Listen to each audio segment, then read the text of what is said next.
Halo adik-adik, Assalamualaikum warahmatullahi wabarakatuh. Kembali lagi bersama channel Sahabat Pintar. Adik-adik dan teman-teman semuanya, bagaimana kabarnya? Masih pada sehat dan semangat kan? Mari kita selalu semangat untuk menimba ilmu supaya wawasan kita lebih pintar. Mari bersama-sama kita akan mempelajari materi tentang filsafat pendidikan. Baik, adik-adik, hari ini kita akan belajar tentang filsafat pendidikan dengan materi mengenal filsafat dan filsafat pendidikan. Semoga apa yang kita bahas pada hari ini bisa bersama-sama menjadi ilmu untuk kita. Adapun pokok bahasan kita pada hari ini, yang pertama, apakah filsafat itu dan bagaimana definisinya? Yang kedua, apa itu filsafat pendidikan?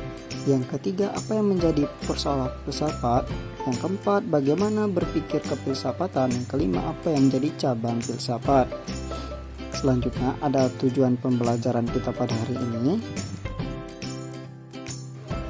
Yang pertama, untuk mengetahui definisi filsafat. Yang kedua, untuk mengetahui filsafat pendidikan. Yang ketiga, untuk mengetahui yang menjadi persoalan filsafat.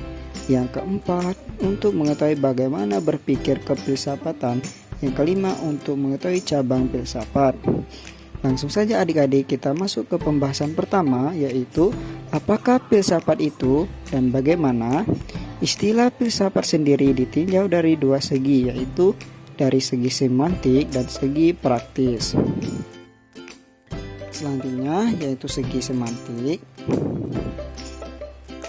Dari segi ini dikatakan filsafat berasal dari bahasa Arab falsafah, yang berasal dari bahasa Yunani filosofia, yang berarti philos cinta, suka atau loving, dan sophia pengetahuan, hikmah atau wisdom. Jadi filosofia berarti cinta kepada kebijaksanaan atau cinta kepada kebenaran. Yang selanjutnya adik-adik kita akan membahas dari segi praktis. Dilihat dari pengertian praktisnya, filsafat berarti alam pikiran atau alam berpikir. Berfilsafat artinya berpikir, olah pikir, namun tidak semua berpikir berfilsafat. Selanjutnya adik-adik, ini ada definisi filsafat menurut filsuf. Yang pertama, menurut Plato, pengetahuan yang berminat mencapai pengetahuan kebenaran yang asli. Filsafat tidak lain dari pengetahuan tentang segala yang ada. Selanjutnya menurut Aristoteles, filsafat adalah ilmu pengetahuan yang meliputi kebenaran yang terkandung di dalamnya, ilmu metafisika, logika, retorika, etika, ekonomi, dan lain-lain. Yang ketiga, menurut Paul Nartov, yaitu filsafat sebagai Grundwissenschaft atau ilmu dasar yang hendak menentukan kesatuan pengetahuan manusia dengan menunjukkan dasar akhir yang sama yang memikul sekaliannya.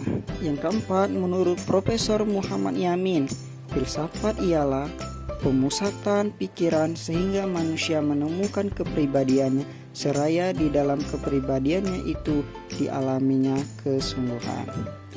Adik-adik, selanjutnya kita akan membahas tentang manfaat filsafat dalam kehidupan. Yang pertama, sebagai dasar bertindak. Yang kedua, sebagai dasar dalam mengambil keputusan. Yang ketiga, untuk mengurangi salah paham dan konflik. Yang keempat, persiapan menghadapi situasi dunia yang selalu berubah. Yang kelima, dan menjawab keraguan. Selanjutnya adik-adik, ciri-ciri berpikir filosofis. Yang pertama, berpikir dengan menggunakan disiplin yang berpikir yang tinggi. Yang kedua, berpikir secara sistematis dan teliti. Yang ketiga, menyusun suatu skema konsepsi. Yang keempat, menyeluruh dan seluas-luasnya atau universal. Yang kelima, setinggi-tingginya. Yang keenam, setuntas-tuntasnya serta selengkap-lengkapnya. Sementara itu, menurut Sudarsono tahun 1993 menyatakan bahwa ciri-ciri berpikir filosofis adalah sebagai berikut. Yang pertama, metodis. Yang kedua, sistematis. Ketiga, koheren. Yang keempat, rasional. Kelima, konversif. Dan keenam, radikal. Dan yang ketujuh, universal. Selanjutnya B, apa itu filsafat pendidikan? Beberapa ajaran filsafat yang telah mengisi khasanah ilmu. Yang pertama idealisme, yang kedua realisme, yang ketiga materialisme, keempat pragmatisme, yang kelima eksistensialisme. Berikutnya ada makna filsafat pendidikan. Filsafat pendidikan adalah filsafat yang digunakan dalam studi mengenai masalah-masalah pendidikan. Filsafat merupakan perangkat nilai-nilai yang melandasi dan membimbing ke arah mencapai tujuan pendidikan. Filsafat pendidikan pada hakikatnya adalah penerapan analisa filsafat terhadap lapangan pendidikan. John Dewey mengatakan bahwa filsafat adalah teori umum dari pendidikan, landasan dari semua pemikiran yang mengenai pendidikan. Yang selanjutnya ada ontologi pendidikan dan teknologi kosmologi manusia. Yang ke B, epistemologi dan pendidikan. Yang ke C, aksiologi dan pendidikan. Selanjutnya, filsafat pendidikan terapan dan filsafat pendidikan umum. Dalam filsafat terdapat berbagai mazhab aliran-aliran seperti materialisme, idealisme, realisme, pragmatisme, dan lain-lain. Karena filsafat pendidikan merupakan terapan dari filsafat, sedangkan filsafat beraneka ragam aliran, maka dalam filsafat pendidikan pun kita akan temukan berbagai aliran kekurangannya. Selanjutnya, adik-adik kita akan mempelajari tentang tujuan filsafat pendidikan dalam memberikan inspirasi bagaimana mengorganisasikan proses pembelajaran yang ideal.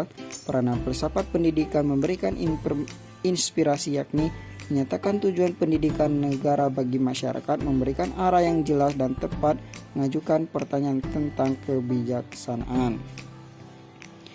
Selanjutnya, beberapa persoalan yang menyangkut keheranan atau kekaguman terhadap suatu hal belum tentu semuanya termasuk persoalan filsafat.